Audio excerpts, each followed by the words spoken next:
Le porte-parole du M23, le lieutenant-colonel Vianney Kazarama. Les forces armées de la République démocratique du Congo nous ont attaqués dans nos positions à 5 km de la cité de Roubaré. C'était la FA 3e régiment, la FA 6e régiment et la FA 12e régiment qui nous ont attaqués. Le M23 a repoussé ses forces armées jusqu'à l'endroit où on appelle Tamugenga. Quel est le bilan de ces affrontements? Nous avons tué 25 militaires des forces armées. Est-ce que vous avez enregistré des morts de votre côté? Non, pas de morts de notre côté. Nous avons cité sauf qui peut même demander à la population de Roubaré. Nous avons fait l'intention d'arrêter jusqu'à la grande route qui mène vers Goma. Malheureusement, dans le cité de Tamugenga, il y a plus ou moins 14 déplacés de guerre. Alors nous avons constaté que c'est un signe danger pour nous. Nous avons un peu reculé à 3 km de la cité de Tamugenga. Les FARDC vous attaquent, mais n'arrivent pas à vous déloger de vos positions. Comment cette situation va-t-elle finalement être résolue? Oui, justement que nous avons demandé au gouvernement de Kinshasa d'appliquer nos accords, ça c'est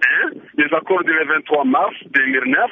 Et vous savez que la condition aussi de vie des militaires des FARDC, ce sont vraiment médiocres. Les militaires qui opèrent avec leurs dépendants, femmes et enfants, ça c'est deux. Nous avons aussi demandé la vérité des urnes, parce qu'aucun développement sans la démocratie. Donc c'est ça en fait. Voyez-vous d'autres affrontements en perspective ce lundi? Oui, justement parce que le gouvernement vient d'envoyer la 8e régiment qui quitte vers Bukavu via Aruchuru. Et il y a aussi les commandos qui ont été entraînés au niveau de Kindulu par les Belges. Ils sont devant nous ici, donc c'est très grave. Le problème, c'est plus qu'il y a catastrophe humanitaire. Comment faites-vous pour vous ravitailler? Comment faites-vous pour résister aux attaques des FARDC? Et vous savez que ce n'est pas la masse qui compte, c'est plutôt les hommes capables. Nous avons une expérience et nous sommes dans une zone stratégique. Une zone créée pour nous. Nous sommes dans des montagnes, dans les sommets et ils utilisent les vallées. Troisième chose, nous avons une détermination ferme. Avez-vous l'appui d'autres forces? Non. C'est ça, nous sommes des Congolais. C'est la population qui nous appuie. Bien sûr, en nous donnant des informations. On aura des FARDC aussi.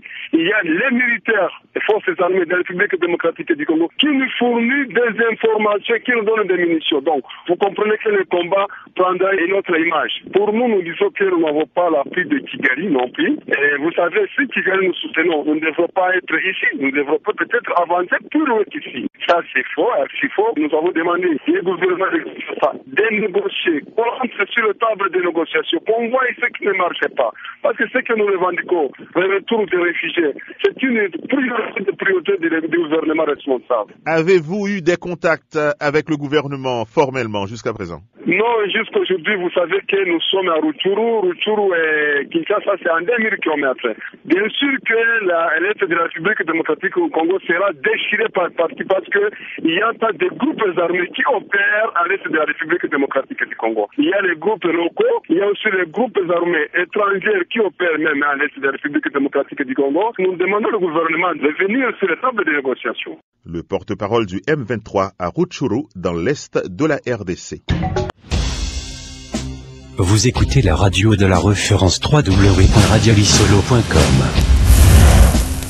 Radio-Télévision Lisolo, la radio de la référence numéro 1 de la diaspora congolaise.